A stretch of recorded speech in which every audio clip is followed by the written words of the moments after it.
Ciao a tutti ragazzi, bentornati allo Scrigno del Calcio, il canale che ogni giorno vi racconta una storia diversa e nuova di calcio, e oggi parliamo di Michele Cossato. Molti di voi probabilmente conoscono suo fratello Federico Cossato, che ha avuto un po' più di gloria in Serie A segnando diversi gol nel Chievo. Anche Michele Cossato ha giocato nel Chievo, ma Michele Cossato è diventato famoso per essere stato l'uomo della provvidenza del Verona nella stagione 2000-2001, una stagione che ha visto il Verona procedere con alti e bassi e salvarsi in maniera clamorosa, grazie anche e soprattutto ai gol, ai pochi ma decisivi gol di questo centravanti. Cossato era un centravanti non dotatissimo dal punto di vista tecnico, molto alto, molto fisico, non titolare neanche nel Verona, ma che risultò decisivo in una stagione ancora oggi memorabile per la tifoseria giallo-blu. Prima di raccontarvi la storia nello specifico, vi invito ad iscrivervi al canale. Chiunque stesse guardando questo video senza essere iscritto, iscrivetevi, tanto non costa niente, è sempre gratis. Like al video e commenti, così interagite anche con il canale, con me, e sostenete questo canale. Ci sono anche i social, la pagina Facebook e Instagram Il Popolo del Calcio anni 90 e il blog Il Popolo del Calcio. Detto questo, andiamo a parlare della stagione 2000-2001 di Michele Cossato.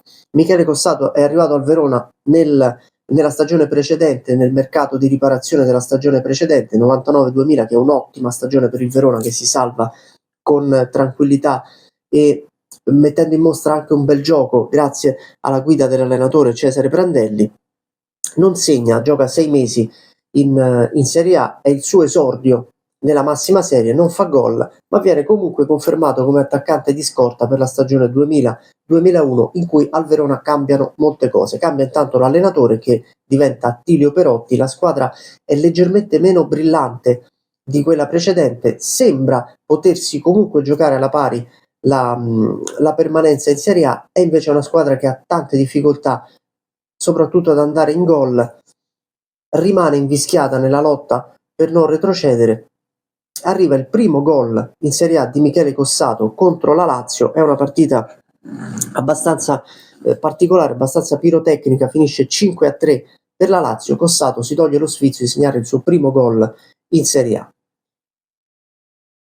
In primavera il Verona ha tante difficoltà, perde 4 partite consecutive, fra cui gli scontri diretti contro la Reggina 3-0 in casa e contro il Napoli 2-0 al San Paolo, che sembrano davvero tagliare le gambe agli scaligeri, che appaiono una delle maggiori candidate alla retrocessione in Serie B.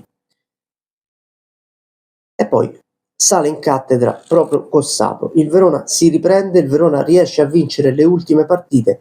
Il 10 giugno a Parma c'è una partita decisiva in cui il Verona, vincendo, può agganciare la Reggina e sperare quantomeno nello spareggio.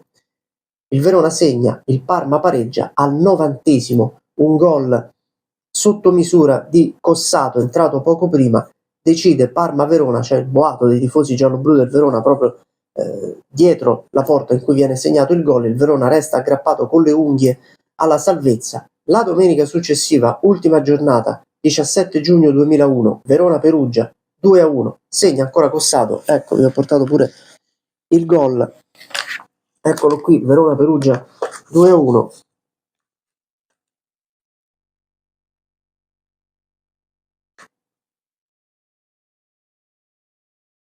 L'ultima giornata in cui il Verona batte il Perugia per 2-1, forse si riesce pure a sistemare, eccolo qui. In realtà non va in gol Cossato in Verona-Perugia, ma è lui ad aver determinato. C'è un miracolo del portiere Mazzantini su Cossato e segna Salvetti, ma poco male, perché è grazie a lui che il Verona è rimasto aggrappato alla salvezza. Vince anche la Reggina contro il Milan, le due squadre sono appaiate in classifica al quart'ultimo posto e si gioca lo spareggio. Lo spareggio si gioca in gara di andata e gare di ritorno. Tra l'altro, nella gara di andata a Verona ricordo benissimo che non era previsto ovviamente che ci fosse uno spareggio, che viene giocato nel tardo pomeriggio, con dietro una delle due curve l'allestimento del palco per il concerto di Vasco Rossi, che ovviamente era stato già previsto, e quindi erano già stati previsti i lavori, insomma il montaggio del palco, perché nessuno pensava che ci sarebbe stato uno spareggio. E quindi se voi andate a recuperare le immagini di Verona Regina 1-0, l'andata dello spareggio, gol del difensore danese Laursen, si vedono dietro la curva proprio dei pezzi di palco neri del concerto di Vasco Rossi. Comunque il Verona si aggiudica la prima parte, l'andata dello spareggio, ed è ovviamente favorita per la salvezza. Il 24 giugno del 2001 si gioca il ritorno allo stadio Granillo. Fa un caldo atroce, il campionato è finito a metà giugno perché è cominciato tardi per via delle Olimpiadi, e quindi fa caldissimo. Non si gioca di sera, si gioca nel pomeriggio. La partita è tattica, anche se la Regina ha bisogno di vincere. Tra il 42esimo e il 45esimo la Regina segna 2 gol con Cozza e Zanchetta, si porta sul 2-0 e ha a quel punto la salvezza in pugno. Che cosa succede nel secondo tempo? Che la Regina sembra amministrare abbastanza bene il risultato, il Verona conferma la difficoltà, la cronica difficoltà ad andare in gol, qualcosa costruisce ma non impensierisce mai portiere Reggino Taibi, tant'è che il pubblico del Granillo inizia a sperare che arrivi addirittura il terzo gol per chiudere definitivamente la contesa, e invece a pochi minuti dal 90esimo la provvidenza del Verona si chiama un'altra volta Michele Cossato, che riesce a segnare un gol abbastanza strano, perché per una squadra che si deve difendere in quel momento come la Regina prende un gol quasi in contropiede con un inserimento centrale. Cossato fa un pallonetto al portiere, poi nonostante l'arrivo di 2 difensori riesce a beffarli di testa, a segnare di testa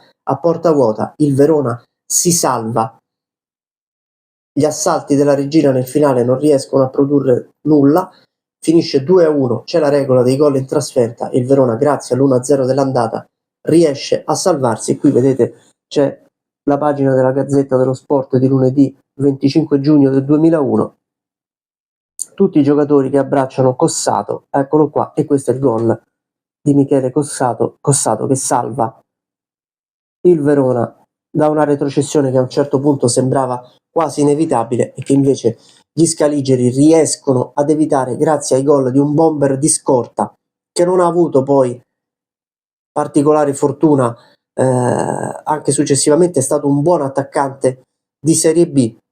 In Serie A ha firmato soltanto 3 gol, che sono però stati i più importanti della sua carriera e i più importanti della stagione 2000-2001 del Verona.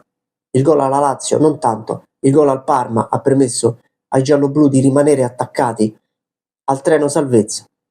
Il gol nel ritorno dello spareggio contro la Regina ha decretato ufficialmente la salvezza del Verona. Io prima ero convinto, come vi ho detto, che avesse segnato anche all'ultima giornata contro il Perugia. In realtà ha scaturito dal suo colpo di testa, dal miracolo di Mazzantini, è scaturito il gol salvezza il gol spareggio, per così dire, di Salvetti. Poco male, è entrato anche in quel gol e alla fine quella vittoria è anche merito suo. Insomma, se la provvidenza del Milan era Daniele Massaro, ogni squadra ha forse il suo Jolly, mi ricordo Rizzitelli della Roma. Insomma, il Verona in quell'anno può tranquillamente annoverare Michele Cossato tra gli eroi della storia gialloblu, perché un altro campionato di Serie A è stato conquistato dal Verona grazie al suo bomber di scorta. Questa era la storia di Michele Cossato. Mi raccomando, iscrivetevi al canale e iscrivetevi sempre.